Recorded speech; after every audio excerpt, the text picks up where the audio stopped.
ahora viene un poco la parte más dulce, porque como sí que podemos, ¿no?, crear interacciones alternativas, ¿no?, de deseo, después volveremos un poco a ello con las nuevas masculinidades, pero también en las escuelas tenemos mucho margen para fomentar interacciones de solidaridad real, de amistad real. También una cosa que pasa, o que yo pienso que es muy peligroso, es cuando hablamos de la solidaridad, de la amistad, como conceptos un poco vacíos, ¿no? Así que, no sé, ahora a lo mejor me discutís, pero que no todos los niños de la clase a lo mejor son amigos tuyos, porque habrá algunos que no te tratarán bien. Pues yo, es que a veces hablamos como, venga, va con los amigos, ¿no? Bueno, a ver, un amigo es un amigo. ¿Qué es un amigo? Un amigo, bueno, mi definición, no lo saco de ningún diccionario, pero sería alguien que te defiende, que te trata bien, que te cuida, que te ayuda, que no te falla, no te puede fallar, pero a gente que perdona, a gente que no, ¿no? Eso ya depende de cada uno, ¿no? Pero, no sé, alguien no es el que está compartiendo la silla contigo, ¿no? El escritorio, necesariamente, puede serlo, ¿no? Entonces, claro, lo digo porque ¿cómo creamos esas interacciones alternativas, ¿no? Primero, vamos a la investigación. En esta revista de la ERA es la Asociación Americana de la Investigación Educativa, hace conferencias anuales cada año, van los mejores investigadores del mundo allí. Entonces, allí en esta revista de investigación educativa, por ejemplo, y bueno, encontraréis en muchas revistas el Bystander Intervention, el Bystander Approach en Estados Unidos, es algo que hace muchos años se están trabajando, es precisamente lo que estábamos diciendo, cómo fomentas, es clave en cualquier situación de violencia, en superar la violencia, es la implicación de todos contra el comportamiento bullying, contra el acoso, ¿vale? El compromiso. Fundamental la intervención de todos. En Harvard, lo mismo, también orientaciones sacadas de investigaciones de Harvard. Los enfoques o la prevención del bullying en las escuelas tiene que pasar por empoderar a las víctimas, eso ya lo hemos dicho, concepto positivo de sí mismo, empoderarlos para levantarse y decirle no, empoderar a las víctimas a desafiar o a enfrentarse a los bullies, a los acosadores, animar a las familias, a los maestros, a los bystanders, ¿no?, de denunciar cualquier tipo de incidente de violencia, no overlook them, no pasar de largo, no ignorarlo, ¿no? No sé, en el patio de la escuela, niños que están jugando a fútbol a su rollo, al lado hay uno que le están pegando. No, es que como yo estoy jugando a fútbol, pues yo qué sé, es que no me he enterado. ¿Cómo que no te has enterado? Pues está pasando a una distancia corta de ti. ¿Cómo que no te has enterado? No puede ser que no te enteres. Es tu responsabilidad. No es que sería bueno que te enteraras, es que es tu responsabilidad. Que lo que está pasando, tú lo reportes, lo informes, denuncies.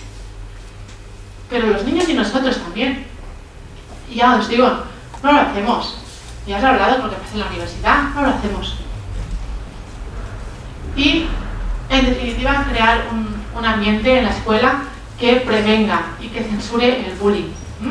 Estamos viendo cositas concretas para cómo hacer para eso, La consecuencia, ya te dije, la hablamos, siempre actuar de inmediato y crear este clima, ¿no? Aquí también una cita de la guía de Yale, estimular a que otros niños apoyen a la víctima, a los niños pueden aprender a contribuir a evitar esta escalada de violencia y pues también sabiendo cómo actuar ante la víctima y ante el agresor.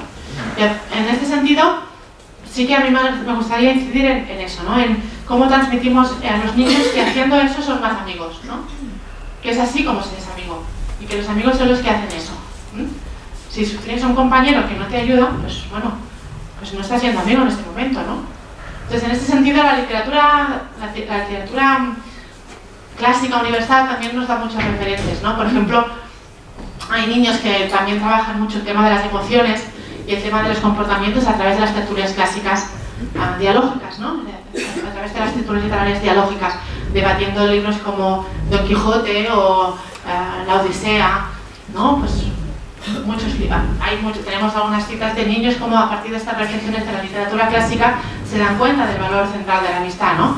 Por ejemplo, en Don Quijote, aquí pues haciendo referencia, ¿no? Como para Don Quijote el escudo le protege, para ellos pues son los amigos los que los protegen, ¿no? O por ejemplo, en el otro sentido contrario, ¿no? Niños que decían, ¿cómo es posible que Don Quijote trate tan mal a Sancho Panza si es su amigo, ¿no? Los niños a través de la literatura también están aprendiendo muchas emociones, ¿no? A través de la literatura clásica. Entonces es otra herramienta que tenéis, ¿no? Infinidad de libros que ayudan a reflexionar sobre cuáles son las emociones, ¿no? En este sentido, esta idea del escudo sí que, bueno, ahora hablaríamos, pero bueno, primero sí, os pongo la idea del Club de los Valientes. No sé si la conocéis, esta actuación de éxito, ¿no? Bueno, es una actuación de éxito que se está implementando en algunas escuelas, es lo que os he dicho antes, de que también tenemos referencia en escuelas que están aplicando las bases científicas y que están haciendo actuaciones educativas de éxito. El Club de los Valientes habla de esto, ¿no? De cómo la amistad, el fomentar entre los niños actitudes de solidaridad real, ayuda a evitar la violencia, ¿no? Hay casos de éxito de escuelas que lo están logrando, de cambiar el clima de conflictos de la escuela.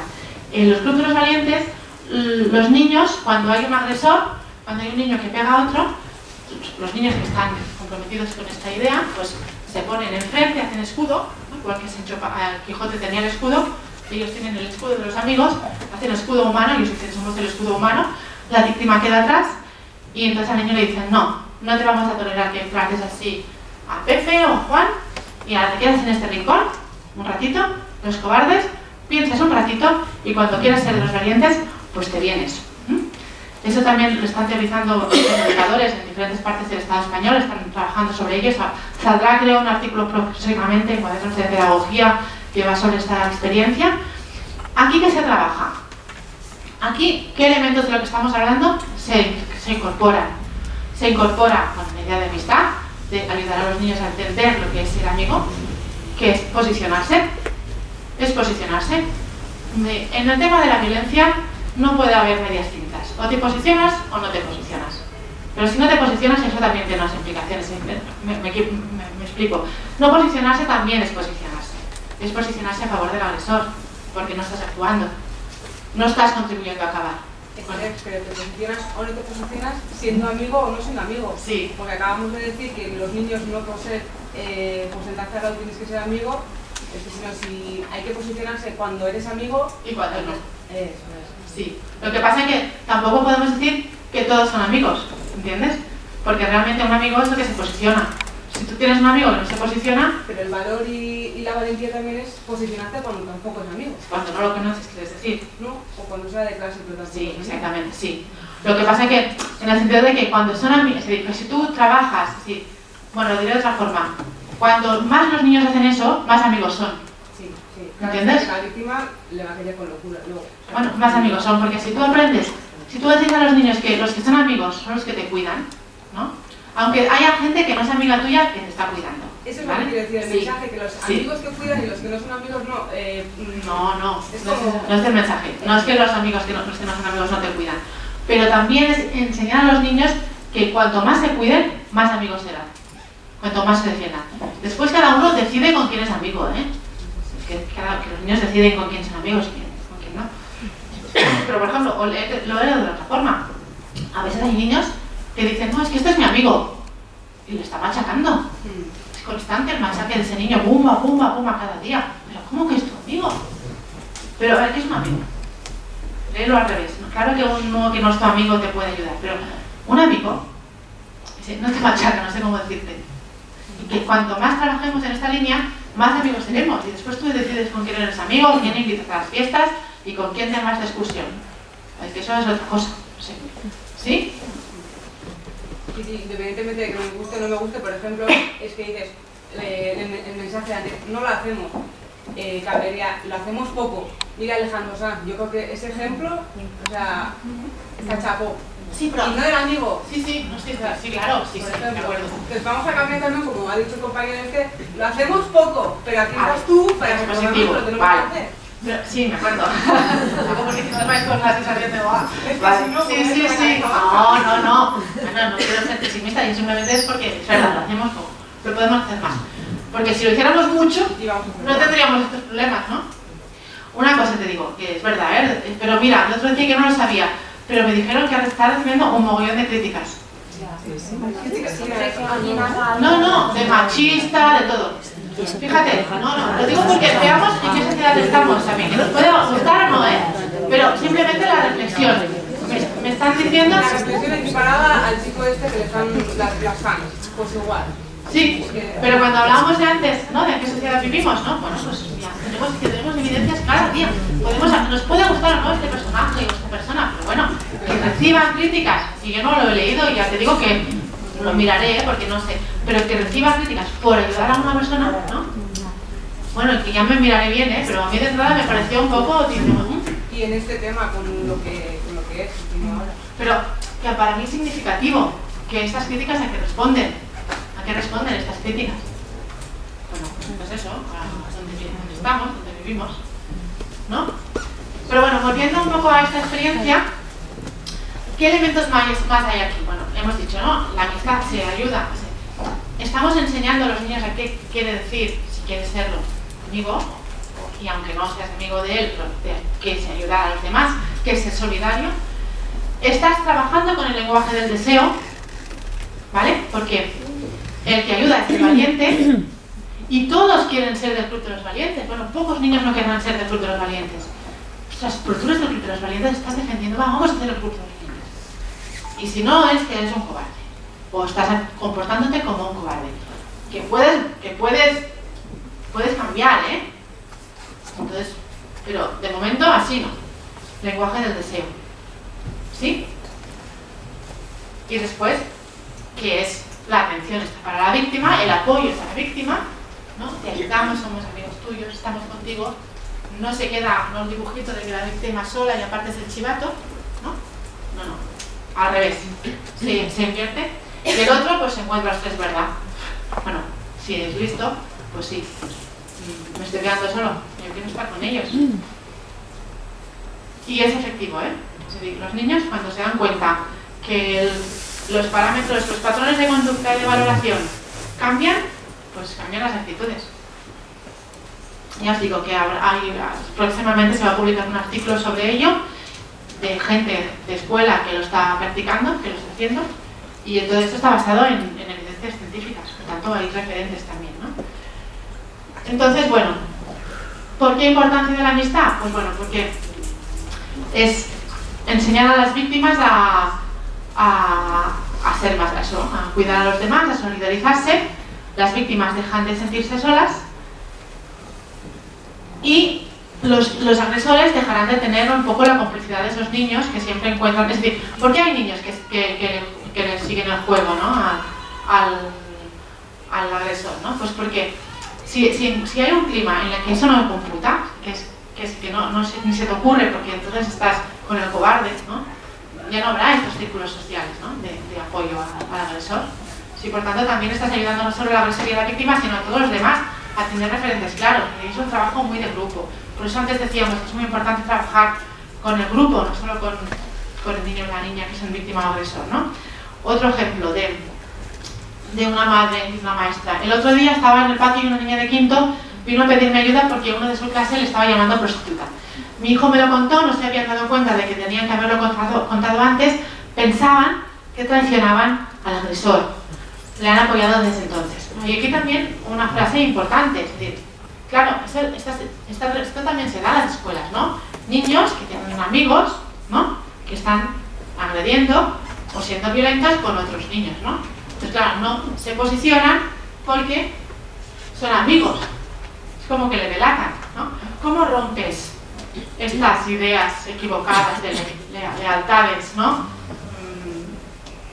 Poco justificadas o basadas en la cobardía o en la complicidad, ¿no? En relación a conductas violentas, ¿no? Pues desdotando de atractivo total eso, ¿no? Es decir, no, aunque sea un amigo tuyo, se está equivocando. ¿Cómo le ayudas más, no? Se dan cuenta, a partir de aquí han apoyado a la niña, aunque su amigo pues no. Entonces también, claro, tenemos que tener en cuenta que hay estas afinidades, estos lados también entre los niños, y que eso al niño pues le cuesta también, ¿no? Decir, si me voy a posicionar en contra del que es amigo mío. Pues, claro que cuesta, si nos cuesta a nosotros, no les va a costar a ellos. Y en definitiva, bueno, volviendo a la literatura, pues todas estas referencias, lo mismo, que la clave no es tanto si un profesor o una profesora actúa o no actúa, ¿no? Lo que decías tú, cómo hacemos cuando hay los agresores invisibles, no sé cómo lo has dicho, ¿no? Claro, es que en definitiva lo global es el compromiso de la institución, el compromiso de la comunidad. Es decir, que es muy importante esta idea de que las instituciones den respuesta, que haya un compromiso de violencia cero.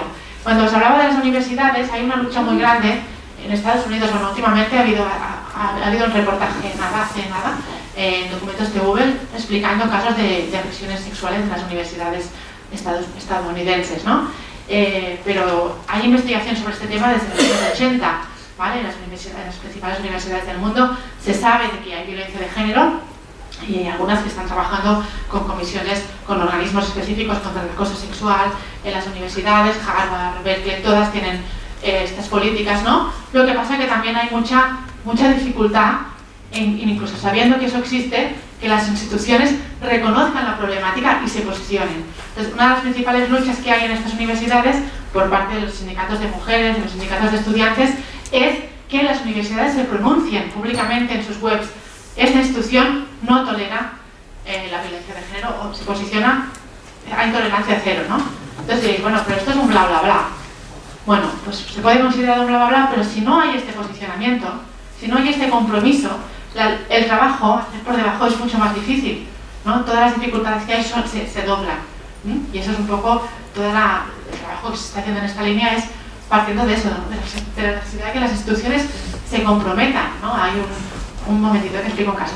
Hubo un caso, por ejemplo, de una universidad que sí que había asumido este compromiso. Es que, para entendernos, aquí, por ejemplo, hay un caso de un acoso sexual en una institución educativa y, bueno, tenéis problemas para que el responsable, pues, cumpla, ¿no?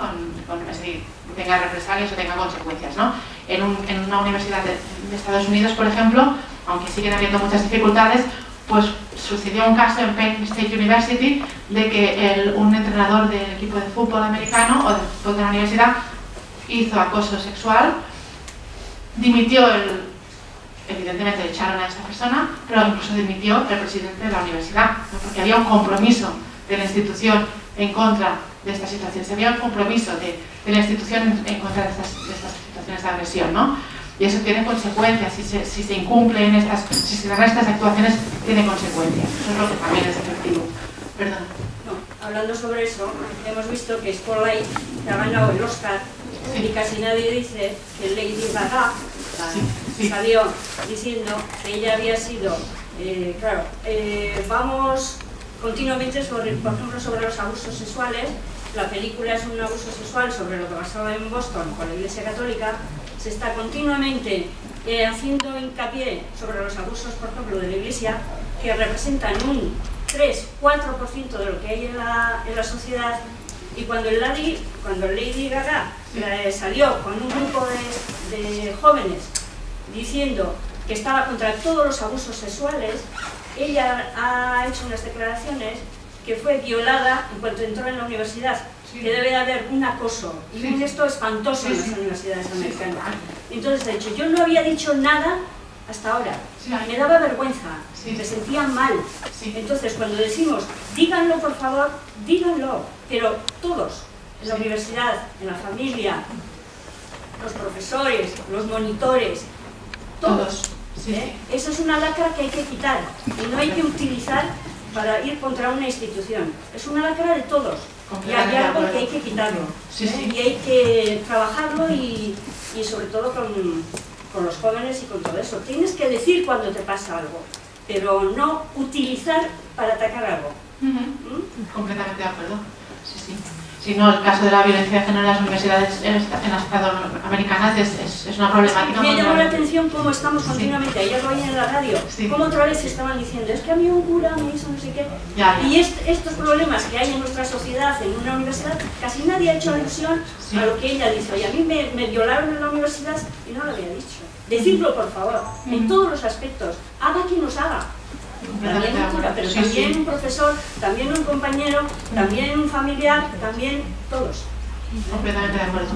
Es una lacra social que pasa en todos los ámbitos, entonces eso es lo importante, pues, es identificarlo y eso, crear ambientes, ¿no? Cuando dices decirlo, es importante decirlo, pero también es importante que haya una respuesta institucional, social, porque si no, de alguna forma, sí que es muy importante el romper el silencio. El lema de estas campañas es romper el silencio, pero romper el silencio de las víctimas, pero todos romper el silencio. Porque ¿qué pasa cuando digo bystander approach, responsabilidad de la institución? ¿Qué pasa? Que si no incides en la importancia de que no es que si lo ves lo dices, es que lo tienes que ver, es que tienes que estar atento para verlo. Porque si no, lo que pasa es que, claro, si no lo has dicho, ¿no? Es que no has querido decirlo tú, ¿no? Pero bueno, ¿qué condicionantes sociales, estructurales hay para que una persona, ¿no?, que ha sufrido una violación en la universidad no lo diga, ¿no? Yo estuve 2 años haciendo una investigación concretamente sobre este tema en Inglaterra, en el Reino Unido. Entrevisté a personas de las 10 universidades principales del ranking, Cambridge, London School of Economics, Oxford. Pues allí, ya os digo, desde los años 80 hay organismos que están trabajando para eso, pero muchísimos relatos de mujeres, de chicas, estudiantes universitarias, que explican las represalias que se llevan también cuando se atreven a decir, a romper el silencio. Entonces, claro que se tiene que romper el silencio, es la lucha que estamos teniendo. En la Universidad de Barcelona ha habido represalias a personas en concreto por romper el silencio contra la violencia de género, represalias muy graves, porque la institución no es cómplice o está a favor, ¿no?, del lobby de acosadores que existe en la universidad, porque lo hay. Entonces, claro, es una respuesta de las víctimas tienen que romper el silencio, pero las instituciones, la sociedad en general, tenemos que pensar cómo hacemos para que nuestro mundo, nuestras interacciones, no toleren la violencia, ¿no? Haya un compromiso de violencia cero, ¿no? Y no solo ayudemos a las víctimas, sino también a las personas que se atreven a ayudar a las víctimas, que eso es otro tema. Así que otra cosa que también os quería poner aquí es que, por eso digo que tiene que ser una solidaridad activa frente a la violencia de género, solidaridad activa contra las víctimas de primer orden, que son las que lo sufren en primera instancia, pero también a favor de las víctimas de segundo orden, que son todos aquellos que se atreven, que son los valientes, que se atreven a animar, a ayudar, a apoyar, porque esos también sufren represalias. Entonces es un planteamiento muy global lo que tenemos que hacer, ¿no? Es decir, como evidentemente es una violencia que se da en muchos ámbitos sociales, no en uno, en muchos, porque es una lacra social, y para erradicarla pues, tiene que haber un compromiso de todos. Por eso también cuando decimos romper el silencio, que lo digan las víctimas, que se rompa el silencio, pero no solo de los que son víctimas, sino también de todos los que estamos allí, ¿no? Siempre podemos preguntarnos, ¿qué hice yo, ¿no? ¿Qué hice yo para no verlo, ¿no? No en plan culpabilizarse, pero ¿cómo puedo yo contribuir a que la gente se sienta que puede contar conmigo, que yo puedo ayudarlo, ¿no? Que me lo puedo explicar, ¿no? Por ejemplo, en estas universidades de Inglaterra, como cuesta mucho que las chicas lo denuncien a las oficinas, que se crean, que la universidad crea oficinas formales, ¿no? Donde hay aquí una profesora, una persona del staff, ¿no? Pues como saben que muchas chicas no irán a estas oficinas, se crea la figura de la, ¿cómo se le llama? La advisor, bueno, una chica, se crea una figura de una estudiante universitaria que está allí en el sindicato de estudiantes, porque es más de igual a igual. Entonces aquí las chicas pueden ir y explicar lo que les pasa a sus iguales. Y de esta forma se consigue que expliquen más, ¿no? Porque no se encuentran con el miedo de tener que explicar, porque muchas veces también la universidad, cuando hay una denuncia, lo que hace es someter a entrevistas, a interrogatorios, ¿no? Las víctimas, y aporta pruebas y no sé qué. Entonces, como, ¿no? También la formalidad que se tiene que seguir las asusta, ¿no? Entonces muchas deciden no entrar en estos procesos. Entonces, claro, como se crean mecanismos informales también para que las niñas lo pueden explicar, que es muy compleja toda la realidad que hay aquí detrás, ¿no? Pero estoy de acuerdo en que, primero, romper el silencio; segundo, en todos los ámbitos; tercero, solidaridad activa, quiere decir posicionarse, que liga con el compromiso cero de violencia cero de 0 que eso ya lo hemos hablado, y rechazo a los acosadores. Porque si tuviéramos un rechazo frontal a los acosadores, no habría represalias contra las víctimas, en ningún caso, ¿no? eso también. Entonces, para recapitular algunas cosas, antes de entrar en el último tema, queda poquito tiempo, claves de lo que hemos visto: reconocimiento de la violencia, primero, ¿vale? Identificar que existe, que está, que se dará, no, bueno, está, ¿no? Entre iguales, desde edades muy tempranas. La cuestión es cómo actuamos ante ella. No normalizarla como parte del proceso de socialización y posicionarnos claramente contra todos los acosadores en todos los contextos, ¿vale? En todos los contextos. Por tanto, también decidir y defender la posibilidad de que los niños decidan qué quieren y qué no quieren, qué quieren que les abrace, que les dé un beso, si no quieren, pues no quieren y ya está, y la libertad de cada uno. Formas de romper el silencio, concretar cómo, saber las dificultades que acarrea y de saber ser conscientes de ello para facilitar. La amistad la hemos identificado como un valor central, la solidaridad real también a las víctimas, tanto de primer orden como de segundo orden, ¿no? Y entonces, bueno, pasamos al último tema,